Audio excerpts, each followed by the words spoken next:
everyone, my name is Aarti and you're watching SW News. Nero fiddled when Rome was burning. Once the Supreme Court had made this remark. All of us remember this, but the statement remains to be relevant even today. On one hand, while Lakhimpur Kheri remains tense where 4 farmers were brutally mowed down by the Union Minister's son's vehicle, on the other hand, just 100 kilometers away, Prime Minister Modi was participating in the UP government event. At a time when he should be questioning the UP government over law and order, questioning his cabinet minister, Prime Minister was busy celebrating Azadi ka amrit mahotsav in Lucknow.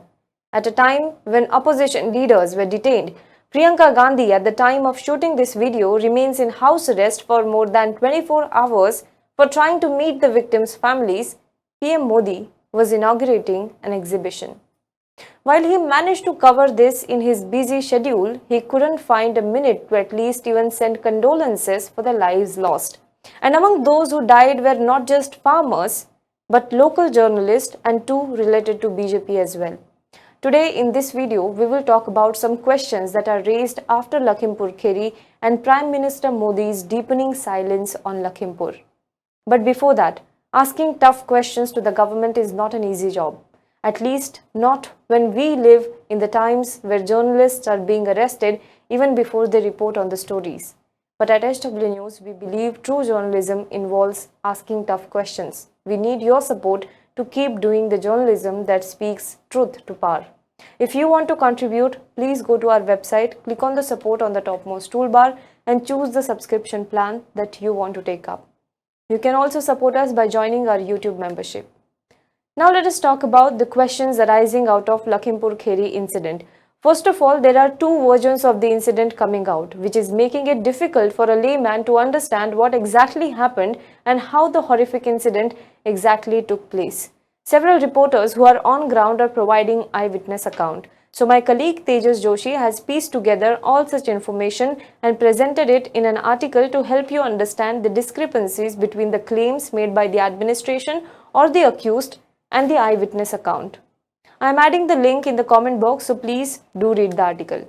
Now let's look at this point by point. Point number 1. Injured eyewitness names Ashish Mishra. After the incident took place on Sunday, farmers protesters claimed that it was Ashish Mishra, that is Mono Mishra, whose vehicle ran them over. They also claimed that Ashish Mishra was present in the vehicle at that point of time. After the video of the minister's son's Thar moving down the farmers came out, he became the prime suspect in the case, who is already been booked for murder. Tejinder Work, a protester injured in the incident and hospitalized in Medanta, also told NDTV that Union Minister Ajay Mishra's son Ashish was driving the car that ran over the farmers. However, both Mishra father and son duo maintained that Ashish was not present at the spot and that he was in Banvirpur where a dangal was organized by the family. While FIR names Ashish Mishra, ADG Lucknow Zone said in a presser the viral video of a Thar moving farmers may prove as an evidence in the incident, but we can't reach any conclusion by seeing just one video. Let us talk about point number 2, that is no arrest yet in the case. It has been more than 72 hours that 4 farmers were killed in the Lakhimpur incident. The FIR lodged on a complaint of Jagjit Singh, a native of Bahrech district, claims that the incident was premeditated, for which the conspiracy was hatched by the union minister and his son. The FIR clearly states that minister's son Ashish, or Mono Mishra as he is known, along with 15 to 20 armed men in 3 speeding 4-wheelers reached the protest spot in Banbirpur. Mono Mishra opened gunfire while he was seated on the left side of his Mahindra Thar, which mowed down the crowd and sped ahead, the FIR states. The same has been corroborated by multiple eyewitnesses' accounts. However, despite this, there has been no arrest made in the case yet. In fact, Ashish Mishra says that there were stones pelted on his convoy, due to which driver lost balance, toppled over and farmers were killed. They also say that protesters killed 4 others who have died in the incident. Interestingly, UP police, which has been very proactive in arresting the opposition leaders without any warrant or stopping them at the Lucknow airport itself, has not even shown the kind of swiftness in arresting the accused and beginning the probe. Let us talk about point number 3. Journalist family says he was run over by a car. Now, apart from 4 farmers and 3 others, a journalist covering the protest was also killed at the spot.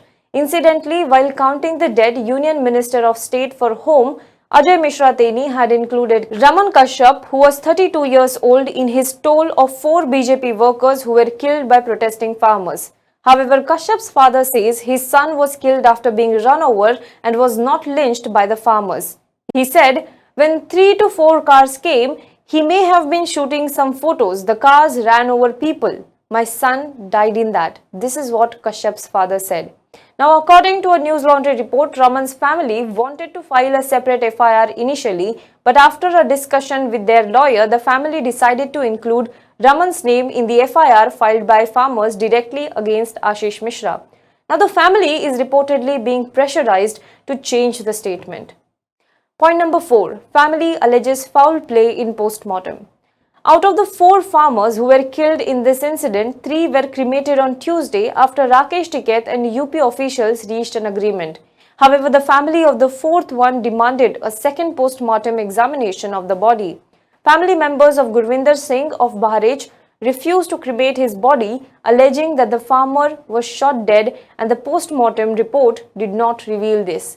However, his cremation was performed on Wednesday morning after a second autopsy was conducted on him as demanded by his family. The post-mortem says that the farmer died due to shock and hemorrhage. However, the family says since the post-mortem revealed he was not shot, they had no option but to cremate him. While there are enough evidence to show that farmers were in fact run over, there are eyewitnesses accounts saying that Ashish Mishra was in fact present at the spot. FIR stating that it was premeditated conspiracy by Mishra father and son, Ashish Mishra, remains free. The police has yet not arrested him. On the other hand, his father, Union Minister, today met Home Minister Amit Shah. Incidentally, Prime Minister Narendra Modi had enough time to console the death of a TV actor from Tarak Mehta Ka Ulta Chashma and the actor who appeared in Ramayana TV series, but he didn't get the time to acknowledge the brutal deaths of farmers in Lakhimpur Kheri. He had time to meet the stock market investor Rakesh Jhunjhunwala, but not the family of the victim. Now, during the UPA era, Dr. Manmohan Singh, the former Prime Minister, was called Silent Prime Minister. Remember Modi ji calling him Mon Mohan? Well, looking at PM Modi's silence on Lakhimpur, one wonders whether is he any different. Do let us know what you think about this in the comment box below. For more news and updates, you can log on to www.hwnews.in. Also, before I end this video, if you like this video, please give us a super thanks. If you like this video, please comment below it and subscribe to our channel. And if you're watching this video on Facebook, please do like our page and share this video to as many people as possible. Thank you so much.